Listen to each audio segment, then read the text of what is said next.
Joselyn's arrogance, and the cost it might carry.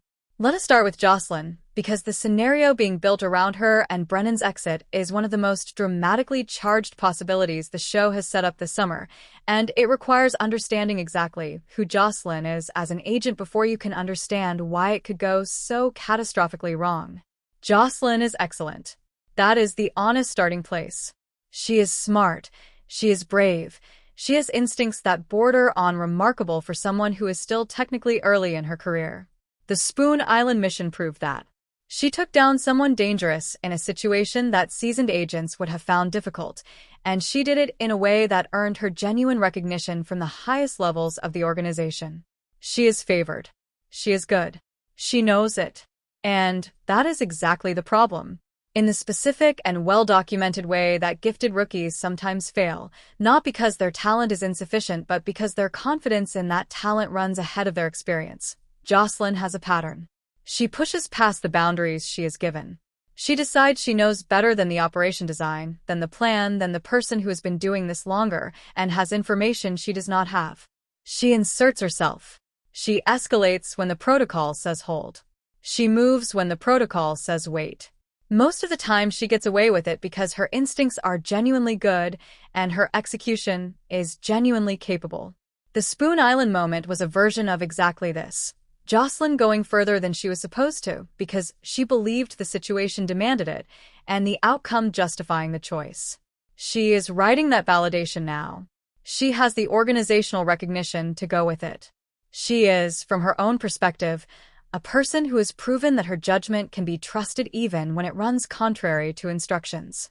But the WSB does not exist for individual heroism. It exists for coordinated operations, for collective judgment, for the specific kind of patient and disciplined teamwork that produces outcomes you can actually control. Brennan has been operating in this world for decades. He has made every mistake that can be made in it and has survived to understand what those mistakes cost. When Brennan gives an instruction, the instruction is not arbitrary.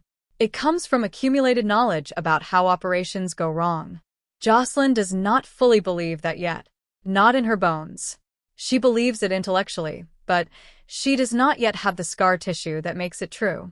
The fall storyline involving Brennan's death is being framed around the possibility that Joselyn's unruly side, her tendency to insert herself and push past the limits of what she has been authorized to do, triggers a chain of events that puts Brennan in a position where the only way to save her is to sacrifice himself. That is the scenario the show appears to be building toward. And it has a specific, painful logic to it. Brennan recruited Joselyn. He brought her into the bureau. He made the specific professional decision to identify her as someone worth developing and worth bringing into the world he operates in. If that decision, made with the best of intentions, made because Joselyn is genuinely talented and he saw something in her, ends up being the decision that leads to his death because the agent he recruited went too far at the wrong moment, the symmetry is devastating in the most soap opera appropriate way. Joselyn going from the person most favored by the top of the WSB to a person whose rogue decisions contributed to the death of the chief. That is a character arc with real weight to it. Not a villain's arc. Not a story about someone becoming bad. A story about someone who is genuinely good making a genuinely terrible mistake because their gifts outpace their wisdom and having to live with what that costs. The guilt that follows a thing like that is the specific and unmanageable kind. Not the guilt of having intended harm, but the guilt of having caused it through confidence that turned out to be arrogance at exactly the wrong moment. That is harder to sit with than malice because there is no clean narrative about being a bad person to organize the feeling around. Joselyn was trying to do the right thing. She was almost certainly right about whatever tactical judgment she made. And it still got Brennan killed. The question of whether the WSB and specifically the organization's leadership holds her responsible, whether the woman who is its most favored rising star becomes the agent whose recklessness killed its chief, is the professional dimension of this that is going to define Joselyn's career going forward. It might push her out of the bureau. It might push her toward accepting her father's company offer, not as an escape, but as the only available alternative when the door she wanted closes because of what she did. Carly's fears about Joselyn being in this world are going to feel brutally vindicated by this outcome. Not because Carly was right that Joselyn should not be an agent, She should be. She is genuinely built for it. But because Carly was right that the costs of this world are real and sometimes arrive in ways that cannot be predicted or prevented by even the most talented people in it. This fall is going to change Joselyn. And the change is going to be the kind that does not have a clean other side.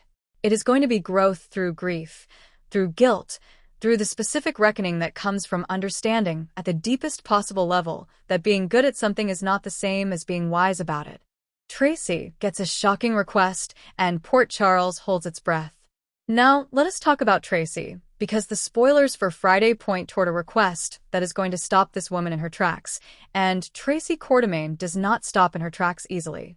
Tracy is currently managing an extraordinary number of things simultaneously.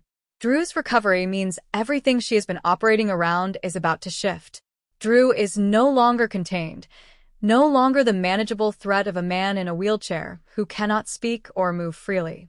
He is mobile, he is furious, and he has promised the Quartermains specifically that by the time he is done they will have lost everything. Tracy understands the credibility of that threat better than almost anyone. She has watched Drew operate, and she has been in his crosshairs before in different forms. She is also holding Brooklyn's secret, the Route 91 secret that Tracy has been the consistent voice arguing against confessing. Her reasoning is strategic rather than cold. She genuinely believes that the truth does more damage now than it would have done immediately, that the time for disclosure has passed in a way that makes disclosure more harmful rather than less. Whether she is right about that calculation is something the story is still determining. But she is completely committed to that position and has been the primary reason Brooklyn has not yet spoken to Chase about what she knows. And she is in the middle of the deception battle. Lucy with Serena in her corner is a different Lucy than the one Tracy has been maneuvering against. The dynamic at the company is shifting in ways that require Tracy's active attention if she wants to maintain the position she has been building toward. Into the middle of all of this, something arrives that shocks her.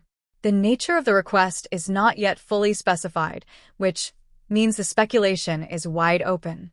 The most compelling possibilities all involve someone in Tracy's orbit making a move she did not anticipate.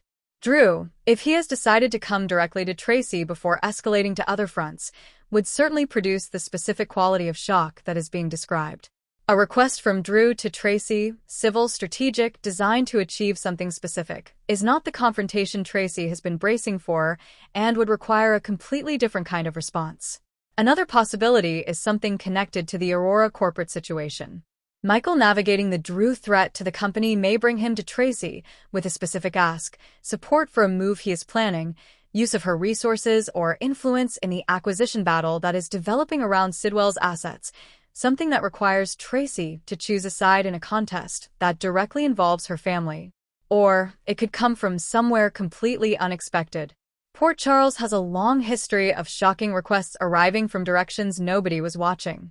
What is clear is that whatever this request is, it catches Tracy off guard in a real way. And then, because she is Tracy, she processes it quickly and responds with the specific fierceness that defines her. Tracy surprised is only briefly surprised. What comes after the surprise is what matters. Danny turning to Charlotte for help with the scout situation is one of those small developments that has enormous dramatic potential. Charlotte is the most Cassadine-adjacent of the teen characters, with all that implies about creative approaches to problems. She is also someone who has been navigating her own complicated family situation all summer, the move to live with Valentine, the Geo crush that has been producing its own specific drama, the general tension of being Charlotte. Having Danny specifically choose her for this particular problem says something about what he thinks Charlotte is capable of and about the friendship between them that has been developing in the background of larger stories. The Charlotte and Danny team trying to figure out how to get Scout and Danny together despite Drew's restrictions is the kind of teenage subplot that could be purely comic or could produce real consequences, depending on how far they take it. Drew has made his position extremely clear. The children trying to work around it is not going to remain invisible to Drew for long. And Drew's response when he discovers his daughter has been helping circumvent his wishes is going to be another data point in the ongoing question of whether Scout is going to be able to reach her father in any meaningful way. Jason opening up to Carly about quitting Sunny is the emotional center of Friday's episode. This is a conversation that needed to happen. Jason and Sunny's professional relationship lasted decades. Whatever the circumstances of its ending, Jason making the right choice for Danny, Jason choosing to be different than the man who left, the ending is still an ending.